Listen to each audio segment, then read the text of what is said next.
আপনিও যদি এমনটা করেন, আল্লাহকে আপনাকে মাফ করবে? মাহাদ আল্লাহ। প্রথমে আল্লাহর কাছে সাহায্য চাচ্ছি, এরকম চিন্তা চেতনা কলিজার মধ্যে নাই। দোষ কিন্তু শ্রোতারও আছে। দোষ খালি টিকটকারদের আর বক্তাদের না, শ্রোতারও আছে।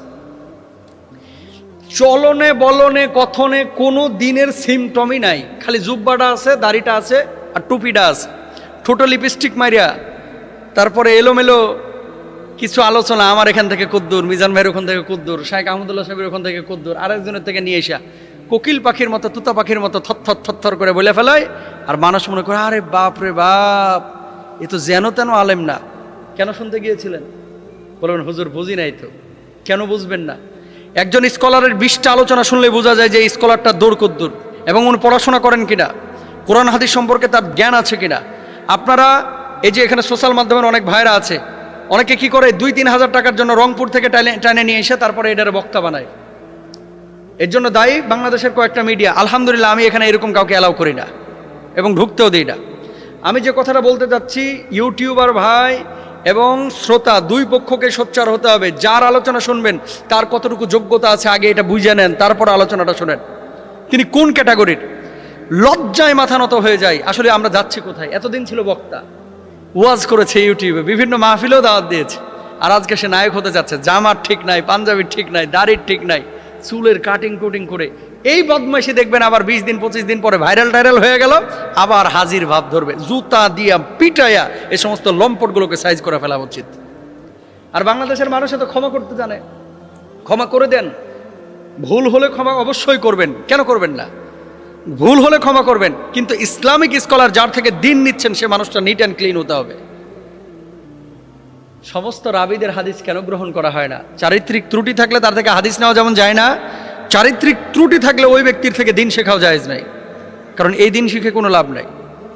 এই ছেলেগুলো যেটা হয়, প্রথমে বক্তা, পরে টিকটকার, মানুষ এদের সাথে সাথে নাচে, ঠিক 2 মাস পরে এসে আবার জুব্বা টুপি লাগায় আমার ভুল হয়েছিল, আমার ক্ষমা করিয়ে দেন। আর মানুষজন বাস ক্ষমা করে দেয়। ক্ষমা করে দেওয়ার পরে আবার সে পুরার, এতদিন তো পরিচিত হয় না, এখন আরো বেশি পরিচিত হয়েছে। কারণ এই দেশের মধ্যে নেগেটিভ মার্কেটিং যে যত বেশি করতে পারে, ওইদিকে প্রেম নিয়ে খালি আলাপ করে, আবার ফেসবুকে স্ট্যাটাস দেয়, যতই হিংসা করো না কেন কোনো লাভ নাই, জনপ্রিয়তা কিন্তু কমতেছে না। তোর জনপ্রিয়তায় ঝাঁটার বাড়ি বদমাস। জনপ্রিয়তা দিয়ে কি করবি? জনপ্রিয়তা দিয়ে কি করবি? পানি খাবি? জনপ্রিয়তা তো হিরো আলমেরও আছে, জনপ্রিয়তা কার নাই? সোশ্যাল মাধ্যমে যারা টিকটকার, এদের জনপ্রিয়তা কি কম? এ মেয়ে নিয়ে নাচানাচি যারা করে, জনপ্রিয়তা কম? জনপ্রিয়তাই সফলতার মানদণ্ড না ভাই, ভুল বুঝেন না। সফলতার মানদণ্ড হচ্ছে এখলাস নিয়ে কতটুকু আপনি কাজ করতেছেন। সুতরাং এই টিকটকার ফিকটকার, এই যাদের ব্যাকগ্রাউন্ড খারাপ, যাদের কোনো ব্যাকগ্রাউন্ড নেই, মাদ্রাসায় পড়ছে কিনা সন্দেহ আছে, অথবা পড়েছে, কোরআন হাদিস পড়ে বিপদগামী হয়ে গেছে, আস্তিক থেকে নাস্তিক হয়ে গেছে, ও ওর পথে হাঁটুক ভাই। পরবর্তীতে যদি এরকম আয়সা ভুল হয়েছে ক্ষমা করে দেন, আজকে থেকে আবার ওয়াজ শুনতে শুরু করলাম, এই সমস্ত মানুষগুলোকে বয়কট করেন। যারা খালি প্রেম প্রেম প্রেম প্রেম ছাড়া কোনো টপিক নাই, এদেরকে বয়কট করেন। যে সমস্ত মানুষগুলো আল্লাহকে, আল্লাহ রাসূলকে খুশি করার জন্য দাওয়াতি কাজ করছে, বড় বড় শাইখুল হাদিস মুহাদ্দিস আছে এলাকার মধ্যে, এদেরকে বেল দেয় না, ভাইরাল বক্তা খুঁজে খালি। কেন কেন ভাইরাল বক্তা খুঁজতে হবে? অনেকে আমাদের কাছে ফোন দেয় মাহফিলের জন্য, আমি জিজ্ঞেস করি হোয়াটসঅ্যাপে নক দিলে যে এলাকার শাইখুল হাদিস মুহাদ্দিস বড় প্রিন্সিপাল, এদেরকে দাওয়াত দিচ্ছেন তো? আর নামটা সবসময় ওনাদের নামের নিচে আমাদের নামটা দিবেন, এটা বলে দিই। এলাকা ভিত্তিক বড় বড় শাইখুল হাদিস মুহাদ্দিসকে বেল দেয় না, পরিচিত ফেস, এই জন্য ওনার নামটা বড় করে দেয় না। কিয়ামতের আলামত। আল্লাহ আমাদেরকে বুঝদান করুক। এই টিকটকার, বিকারগ্রস্ত, মাদকাসক্ত, লম্পট ইতরদের থেকে আল্লাহ রব্বুল আলামিন আমাদের বাংলাদেশের মানুষগুলোকে, জমিনটাকে হেফাজতে রাখুক, আমিন। সম্প্রতি যৌতুক চাওয়ায় একজন মুরব্বীকে দড়ি দিয়ে বেঁধে ফেলেছে এবং জামাইকেও আটকে ফেলেছে। সোশ্যাল মাধ্যমে ভিডিওটি ছড়িয়ে পড়েছে।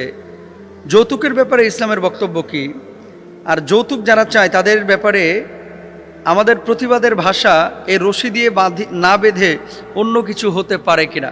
ভেরি ভেরি ইম্পর্টেন্ট একটা বিষয়। লজ্জা লাগে, হৃদয়ে রক্তক্ষরণ হয় যে বাংলাদেশে এই জিনিসটা বর্তমানে সবচেয়ে বেশি চলতেছে। ছেলে যখন বিয়ে করাচ্ছে, এ দেখেন আমার কাছে 4-5 দিন আগে ফোন এসেছে, 4-5 দিন আগে ছেলে ফোন দিয়ে বলতেছে যে হুজুর সরকারি চাকরি হয়েছে, আলহামদুলিল্লাহ, বিনা ঘুষে সরকারি চাকরি হয়েছে, পরীক্ষা দিয়েছি, টিকে গেছি, সরকারি চাকরি হয়ে গেছে। আমি বিয়ে করার জন্য বাড়ি থেকে বলতেছি যে মেয়ে দেখো, আব্বা বলছে যে যৌতুক নেবে 1,15,00,000 বেশি না আর কি, 15,00,000 টাকা যৌতুক নিবে। আব্বা বলছে যে যদি যৌতুক তুই না নিস, তোরে জন্ম দিছি, এবারে এতদিন তোরে পড়াইছি, খরচ হয়েছে না? তুই সরকারি চাকরি পাইলি, যৌতুক নিবি 15,00,000 এখন পাওয়া যাবে, সরকারি চাকরি তুই করতেছিস, যৌতুক নিলে বিয়েতে আমি আসি, আর যদি যৌতুক না নিস তোর বিয়েতে আমি যাইতাম না। আমি মনে করছি যে এটা বাপ না, এটা আবু জাহেলের মামাতো ভাই, এটা বাপ না। সরকারি চাকরি তার হয়েছে ঘুষ ছাড়া, আল্লাহ তাআলা রহম করেছে। বাপের তো খুশি হওয়ার কথা যে সন্তান সরকারি চাকরি পেয়েছে। বাংলাদেশে অনেক বাপ মা এরকম আছে, ছেলে যদি একটু ভালো চাকরি বাকরি করে বা একটু পয়সাওয়ালা হয়, ব্যাংক ব্যালেন্স জমে গেছে ধরুন 50 লাখ, ঢাকা একটা ফ্ল্যাট হয়ে গেছে, চিন্তা করে ছেলে তো এখন দুধে লাগায়, টান দিলেই মেয়ের বাপের কাছ থেকে কচকচ্ছে খালি টাকা বাইর হবে। শোনেন, শুকুরের গোশত খাওয়া যেমন হারাম, শুকুরের পেশাব পায়খানা খাওয়া যেমন হারাম, এই ধরনের কোনো টাকা জোর করে নেওয়া তেমনই হারাম, আল্লাহ তাআলা তেমনই হারাম করেছেন। ইয়া আইয়ুহাল্লাযীনা আমানু লা তাকুলু আমওয়ালাকুম বাইনাকুম বিল বাতিল। হারাম বা অন্যায়ভাবে এই ধরনের কোনো খাবার, কোনো অর্থ এটা গ্রহণ করা, এটা ইসলামী শরিয়ায় সম্পূর্ণরূপে হারাম, এটা জায়েজ নাই। এই যে যাকাত, এই আপনার যৌতুক যারা নেয়, একটা কথা বলি আপনাদেরকে, যৌতুকের টাকা নিয়ে কেউ কোনোদিন শিল্পপতি হতে পারে না ভাই। যৌতুকের টাকা নিয়ে আপনার কাছে যেই বাবা তার এই রাজকন্যাটাকে তুলে দিল, আপনি বলবেন যে আমার বউ তো অত সুন্দর না, মেয়ে হোক কালো, মেয়ে হোক খাটো, মেয়ে হোক বাটি, মেয়ে হোক মোটা, মেয়ে হোক লম্বা, মেয়ে অসুন্দর বা সুন্দর, প্রত্যেকটা মেয়ে তার বাবার রাজ্যে কিন্তু রাজকন্যার মতো। একটা মেয়েকে 20 বছর 22 বছর যে বাবা কষ্ট করে লালন পালন করলো, আপনি কি মনে করেন আপনি ভালোবাসেন চাচার মেয়েকে? চাচা ভালোবাসে না? চাচা অনেক সময় কাঁদতে পারে না, আড়ালে কাঁদে, বলতে পারে না, আড়ালে বলে। কাকা অনেক সময় নিজের আবেগটাকে প্রকাশ করতে পারে না। তো 22 বছর 24 বছর যে মেয়েটাকে লালন পালন করে আপনার হাতে তুলে দিল, আর কি চান মিয়া আপনি?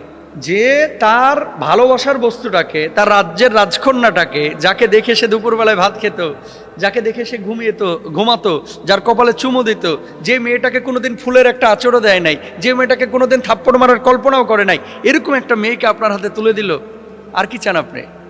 আপনি তারপরে পালসার হোন্ডা চান। আপনার বিয়ে করা উচিত পালসার হোন্ডারে। আর যারা যৌতুক চায় এদের বিয়ে করা উচিত টাকারে।